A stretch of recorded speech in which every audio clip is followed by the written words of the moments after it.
Okay, if I can just get through truth and lending, but it's not gonna be that easy. On page...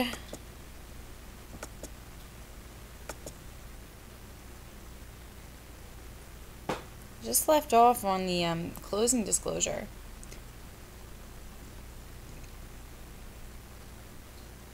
Oh.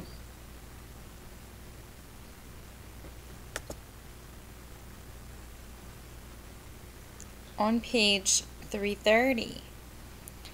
And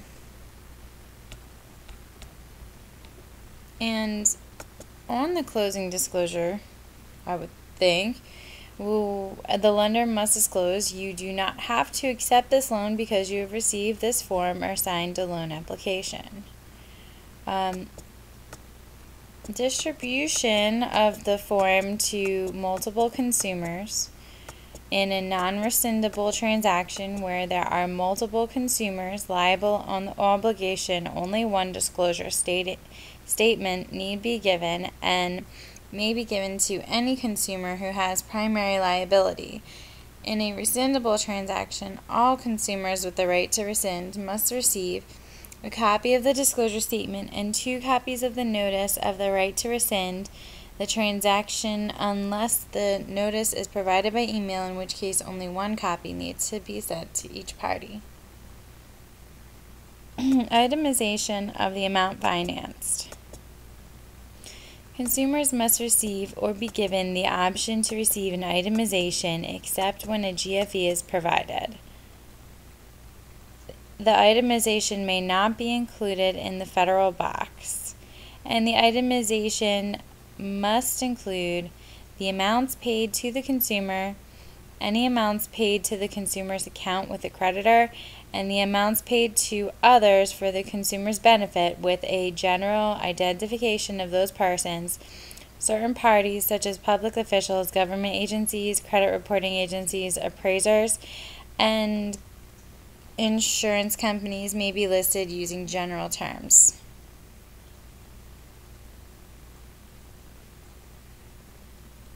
The amount of the finance charge that was paid in cash or financed out of the proceeds of the transaction shall also be included in the itemization. These technically are called or referred to as prepaid finance charges. Disclosure requirements regarding post-consummation events are required for refinancings when an existing obligation is satisfied and replaced by a new obligation from the same consumer. The following are not considered to be a refinance. That's a renewal of a single payment obligation with no change in original terms, a reduction in the APR with a corresponding change in the payment schedule, an agreement involving a court proceeding, and a change in the payment schedule as a result of default or delinquency, and the renewal of optional insurance purchased by the consumer and added to the transaction. Assumptions. When the bank expressly agrees in writing with the subsequent consumer to accept that consumer as a primary obligor, for assumptions, the bank must make all new disclosures unless the original finance charge was an add-on or a discount. Then the following disclosures must be made. The unpaid balance of the obligation assumed, the total charges imposed by the creditor in connection with the assumption, the late payments imposed, the security interest description, the prepayment rebate rights or penalty obligations, the APR on the original obligation, the payment schedule and total of payments based on the remaining obligation, insurance or debt cancellation disclosures if applicable, rate adjustments with a corresponding change in the payment amount. The creditor or servicer of an ARM loan must provide disclosures to the consumer in connection with the adjustment of interest rates that results in a payment change. These disclosures are also required when an ARM loan converts to a fixed rate loan if there is a corresponding payment change. Coverage. Closed-end ARM loans secured by a principal dwelling where the APR may change after consummation. Does not apply to ARM loans with terms of 1 year or less, and does not apply to the first interest rate adjustment of an ARM loan if the first payment is due within 210 days after consummation and the payment amount was disclosed at consummation. Furthermore, these disclosures do not apply to a creditor, assignee, or servicer of an ARM loan when the servicer is subject to the Fair Debt Collection Practices Act and the consumer has sent a notice to cease communications under FTC 805C of the FDCPA. Timing. Disclosures must be provided at least 60, but no more than 120 days before the first payment at the adjusted level is due. Disclosures must be provided at least 25, but no more than 120 days before the first payment is due and at the adjusted level in the following cases. For loans originated prior to 1/10/2015, in which the loan contract require the adjusted interest rate and payment to be calculated on the index figure available as of a date that is less than 45 days prior to the adjustment date, and for ARMs with uniformly scheduled interest rate adjustments occurring every 60 days or more frequently. Disclosures must be provided as soon as practicable, but not less than 25 days before the first payment at the adjusted level for the first adjustment to an ARM if it occurs within 60 days of consummation and the new interest rate is disclosed at consummation as an estimate. Content of disclosures must include an explanation that the time period for the current interest rate is ending and the rate and payment will change, the effective date of the rate adjustment and when future rate adjustments are scheduled to occur, any other changes to loan terms, features, or options taking effect on the same date, such as the expiration of interest-only features, and a table containing the following information that includes the current and new interest rates, the current and new payments, and the date the first new payment is due, and for interest-only or negative amortizing payments, the amount of the current and new payment allocated to principal, interest, and taxes and insurance and escrow as applicable. An explanation of how the interest rate is determined, including the specific index or formula used in making interest rate adjustments, and a source of information about the index or formula, and the type and amount of any adjustment to the index, including any margin, and an explanation that the margin is the addition of a certain number of percentage points to the index, and any application of previously foregone interest rate increases from past interest rate adjustments. Any limits on the interest rate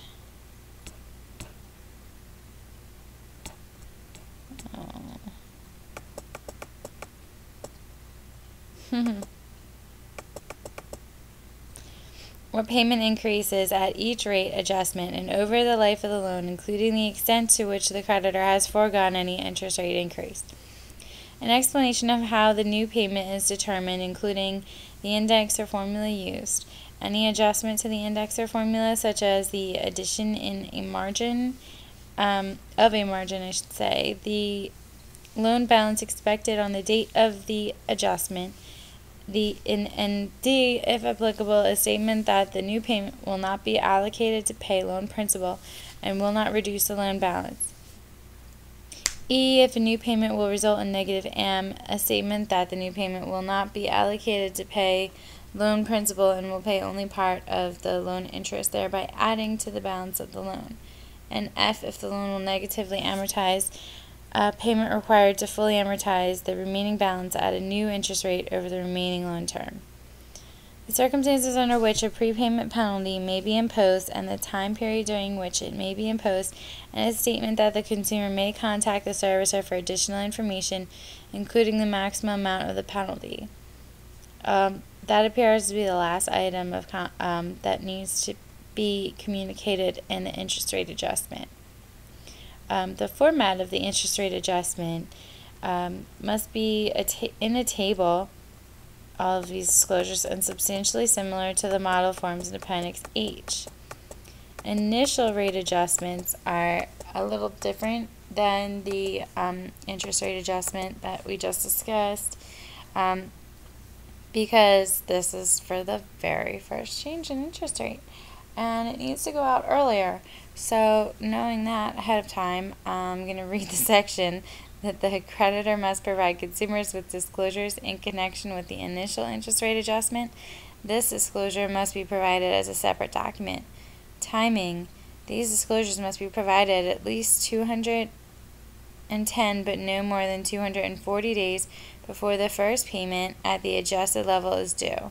If the first payment is due within 210 days of consummation, the disclosure must be provided at consummation.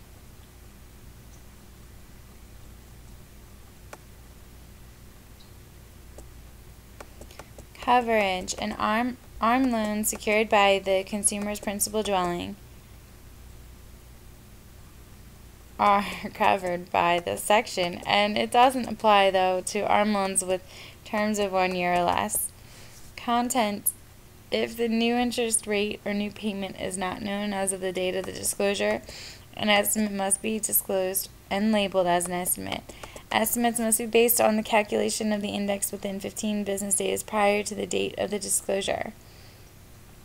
Disclosures must include the date. Disclosures must include a statement providing an explanation that under the terms of the ARM, the time period in which the current interest rate has been in effect is ending, and that any change in the interest rate may result in a change in the payment. An effective date. These are statements in the disclosure that must be made. B, an effective date of the adjustment and when future adjustments are scheduled to occur. And C, any other changes to loan terms, features, or options as taking effect. Disclosures must include a table with the following information. It's very similar to the interest rate adjustment described before. You have A, current and new interest rates, B, current and new payments and the date the payment is due, and C, for interest only and negative amortizing payments, the amount of the current and new payment allocated to principal, interest, and taxes and insurance as applicable. An explanation of how the interest rate is determined, including the index or formula used in making interest rate adjustments, a source of information about the index or formula, and the type and amount of any adjustment to the index, including any margin, and an explanation that the margin is the addition of a certain number of percentage points to the index. Any limits on the interest rate or payment increases at each interest rate adjustment and over the life of the loan as applicable, including the extent to which the creditor has foregone any interest rate increase and the earliest date that such foregone increase may apply to future rate increases.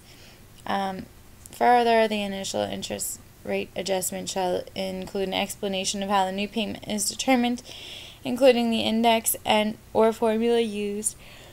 Any adjustment to the index or formula, such as a margin, the loan balance expected on the date of the interest rate adjustment. D, the length of the remaining loan term expected on the date of the adjustment and any change in the loan term. And E, if the new rate or payment is an estimate, a statement that another disclosure containing the actual terms will be provided between 2 and 4 months before the first payment at the adjusted level is due. At the top of page 334, still going through content for the initial interest rate disclosure. If applicable, a statement that the new payment will not be allocated to pay loan principal and will not reduce the loan balance, and if the new payment will result in negative AM, a statement that the payment will only pay part of the interest and thereby add to the principal balance of the loan. If the loan will negatively amortize, the payment amount required to fully amortize the loan at the new interest rate over the remaining loan term, and the circumstances under which any prepayment penalty may be imposed, such as when prepaying the loan in full or refinancing the loan, and a statement that the consumer should contact the servicer for additional information. the telephone number of the creditor, assignee, or servicer for consumers to call if they anticipate not being able to make the new payment. The following alternatives to paying at the new rate that consumers may be able to pursue, and an explanation of each alternative expressed in simple terms. That's A, refinancing the loan with a current or another creditor, selling the property and using the proceeds to repay the loan in full, modifying the terms of the loan, and lastly, arranging payment forbearance. The final piece of information that must be part of the initial interest rate disclosure is a website to access the CFPB or the HUD list of home ownership councils and counseling organizations, and the CFPB website to access information for state housing finance authorities. The form of the disclosures. Except for the date of the disclosure statement, all disclosures must be in a table substantially similar to the model forms in Appendix H again. The rate of rescission is going to be the next disclosure under TILA that we're discussing. The applicability is A and B. A, the rate of rescission disclosure statements apply to transactions where a lien is taken on a consumer's principal dwelling and the loan is not a residential mortgage transaction. In other words, the loan is not for purchase, acquisition, or initial construction. B, the right of rescission does not apply to a refinancing by the same creditor, except that it does apply to any new funds advanced. 3-day cooling off period is the next section under rate of decision. Any person, including any non-borrower, who has an ownership interest in the dwelling being given as collateral and uses it as his or her principal dwelling, has the right to rescind the transaction within 3 business days after the latest of the following 3 events. There's consummation of the transaction, delivery of material under truth in lending disclosures, material disclosures include APR, finance charge, amount financed, total of payments, payment schedule, the special disclosures required for HOEPA loans, and prepayment penalties. Delivery of the notice to the right to rescind. For purposes of rescission, a business day is all calendar days except Sundays and legal holidays specified by law, such as New Year's Day, MLK Day, President's Day, Memorial Day, Independence Day, Labor Day, Columbus Day, Veterans Day, Thanksgiving Day, and Christmas Day. Notice of the right to rescind must meet the following criteria: that it be on a separate document that identifies a transaction, disclose that a security interest is being acquired or retained in the consumer's principal dwelling, disclose that the consumer has a right to rescind the transaction, explain how to rescind and provide a form for that purpose, designating the creditor's address, explain the effects of the rescission, and disclose the date the rescission period expires. 2 copies of the notice of right to rescind must be given to each consumer with an ownership interest in the property subject to the security interest. If the notice is provided electronically, only 1 copy is required, but it must be delivered in accordance with e-sign. Until the rescission prohibited activities. Until the rescission period has expired, the creditor may not disperse funds other than into a valid escrow account, perform any services, or deliver any materials. During the rescission period, the bank may prepare the loan check, perfect the security interest, or prepare to discount or assign the contract to a third party, and last, accrue finance charges if allowed by state law. The effect of valid rescission: the security interest becomes void. B, the consumer is not liable for any finance charges. C, within 20 days, the creditor must return to the consumer any money or property given to anyone in connection with the transaction and release any liens or take any other action necessary to reflect the termination of the security interest. And D, once the creditor has returned all money and property to the consumer must tender all money or property owed to the creditor. The waiver of the right to rescind. A, waivers are valid only if there is a bona fide personal financial emergency, and B, a separate written and dated waiver must be signed by all consumers with the right to cancel. C, the waiver must describe the emergency, and the bank cannot use pre-printed forms for this purpose. Exemptions. The right of rescission does not apply to A through D. A. Residential mortgage transactions. In other words, a loan is not for purchase, acquisition, or construction. B. A transaction where a state agency is a creditor. C. Subsequent advances in a multiple advancing loan provided the proper disclosures, including the right to rescission if appropriate, were given at the outset of the transaction. And D. A renewal or optional insurance premium that is not a refinancing subject to new disclosures. And failure to properly provide the right of rescission affords the consumer an additional 3 years to rescind the transaction. There's language of disclosures just in general. Must be in English whether or not they're offered in a foreign language. And advertising is the next section that I will get into in another recording.